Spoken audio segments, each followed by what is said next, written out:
Hey everybody, Jeff Schneider here. We got a lot to talk about today. First of all, the Jazz is Dead t-shirt. This one, right here. Can you see it? Jazz is Dead with the dinosaur. It's going to be available, again, for pre-order starting this Friday. That's June 2nd, 8 a.m. Eastern Time. It's going to be available for that pre-order for 24 hours only. So you can place your order between Friday at 8 a.m. Eastern Time until Saturday at 8 a.m. Eastern Time. Makes sense? 24 hours, Friday to Saturday. Eastern Time is New York City. I know a lot of people missed out on the first issue of the Jazz is Dead t-shirt, so it's coming back and it's going to be available again for that 24-hour period. By the way, it's just an ironic t-shirt. Don't worry, Jazz isn't actually dead.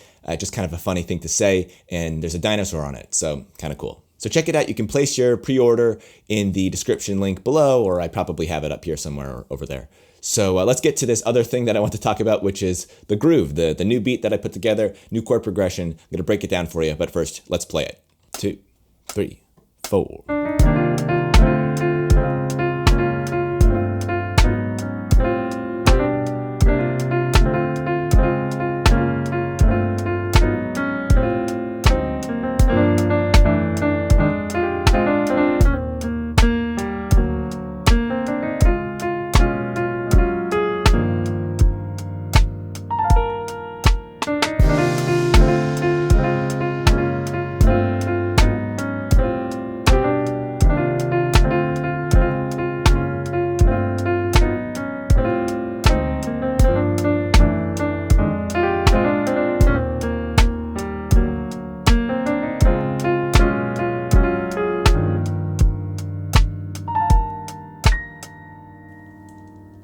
So there you go. That's the groove, that's the beat, that's the progression.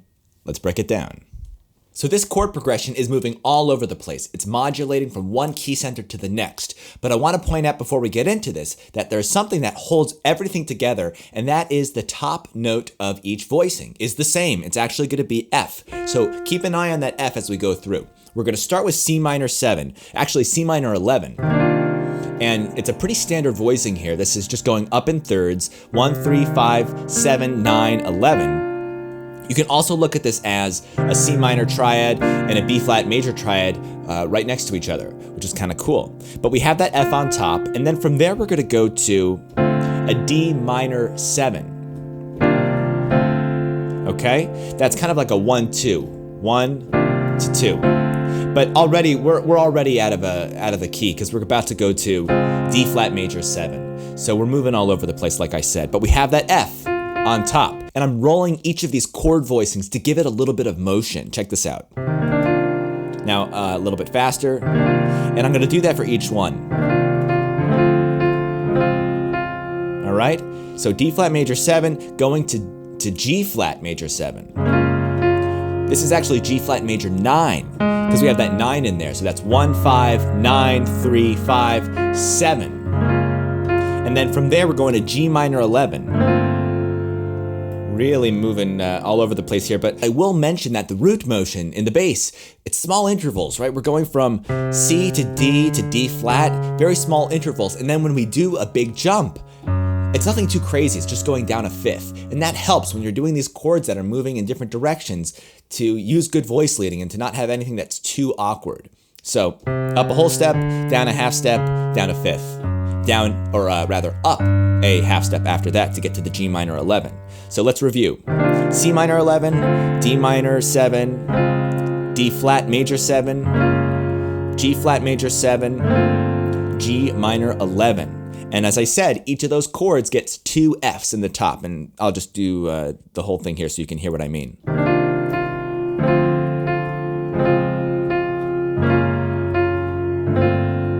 Okay, here the melody is going to change slightly, so instead of just doing F over and over and over again, we're going to go. So this is A flat minor 7, but the 5 goes down to the 4.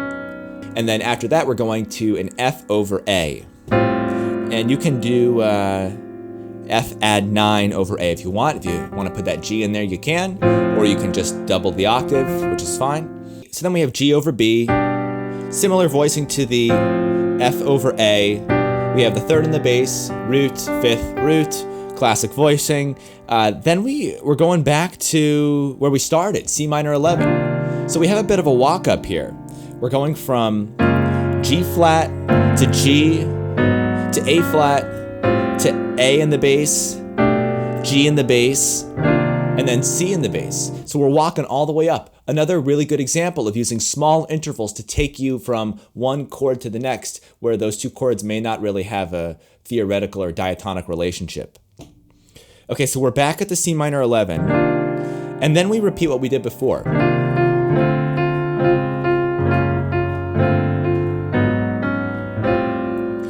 And this is where things change a little bit. So we're back at the F, add 9 over A, and after that we go to D7, flat 9, sharp 11, or flat 5. The reason for that chord is because we're doing a 2-5-1 to G. So this A chord, even though it's not technically an A, it's more of F over A, it's still functioning as a 2 chord going to 5. This is the 5-7 of G minor 7. So 2, 5, 1. Got that? I'll do it again once more. And I love the voice leading. I love what happens here with this G kind of splitting off into two directions. Take a look at this G here. Where does it go? So we have this contrary motion where one voice goes up and the other voice goes down. And it sounds really, really nice as an inner voice. Okay, now we're gonna do some more voice leading here. Let's break that down. This is a pretty classic move where you're going down in a half step in the bass. G minor 7. This is a G flat, or rather, this is a D, add 9 over F sharp to F minor 7 or F minor 13. You've got that 13 on top. Alrighty, so that's kind of well. Let's go a couple more chords, and I'll do analysis. It'll make more sense. B flat 9. So that's E flat major essentially, with a 6 on top. So what's happening there? This is all going towards that E flat major chord. So we're starting on the G minor, and watch what happens in the bass in the root motion.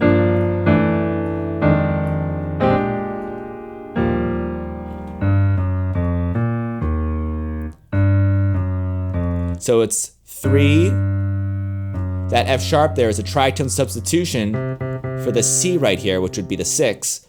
If we didn't do the tritone sub, if we didn't do this G flat, we'd have 3, 6, 2, 5, 1. And those numbers are coming from the E flat scale, E flat major. So 3, 6, 2, 5, 1.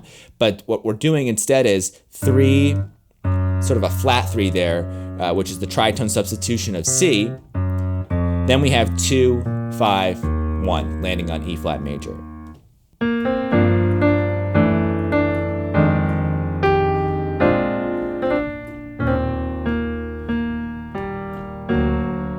All right, here we have D augmented.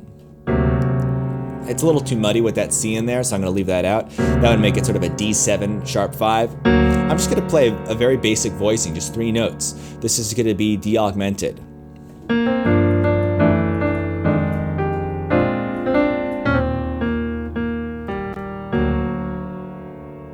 And after that D augmented, we're gonna go up the B flat major scale, just in the melody.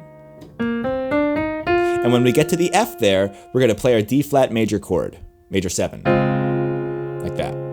So the bass motion, even though I'm jumping up from here to here, technically it's still going down a half step. I just don't want to have too much of a spread. So I'm going to bring the bass up here.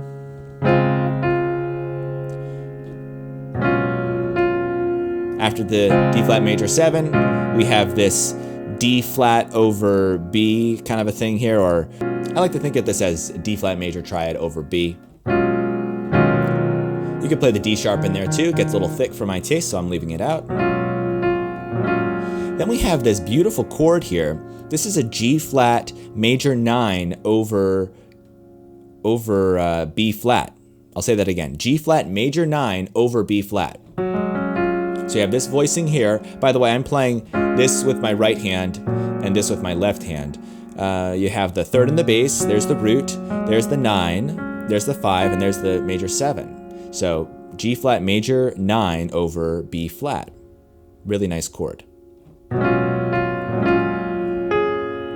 There's the 9 again on top, just as a little filler to get to our final chord, which is G flat add 9 over G. Another similar chord where we have the third in the bass. Then I'm adding a little twinkle tinkle on top here, which adds some color. It opens up the range a little bit. Let's review back from the G minor 7.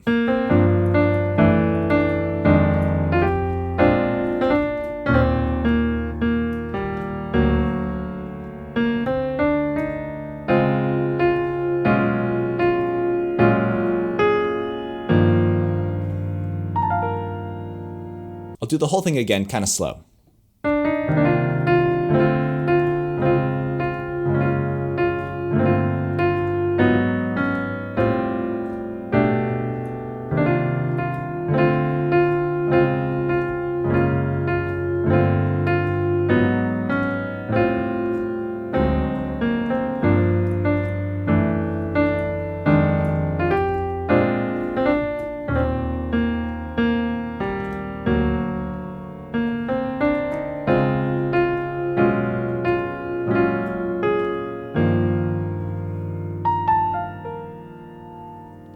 So there it is. If you guys have any questions, feel free to leave them down below. Hope you enjoyed it. Also, remember, Jazz is Dead, the t-shirt, the one and only. There it is.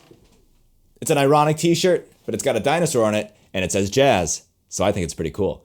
Again, if you want a t-shirt, make sure to place your pre-order between Friday, 8 a.m. Eastern Time to Saturday, 8 a.m. Eastern Time. It's a 24-hour pre-sale. So I'll see you guys in the next video. Thanks so much for watching.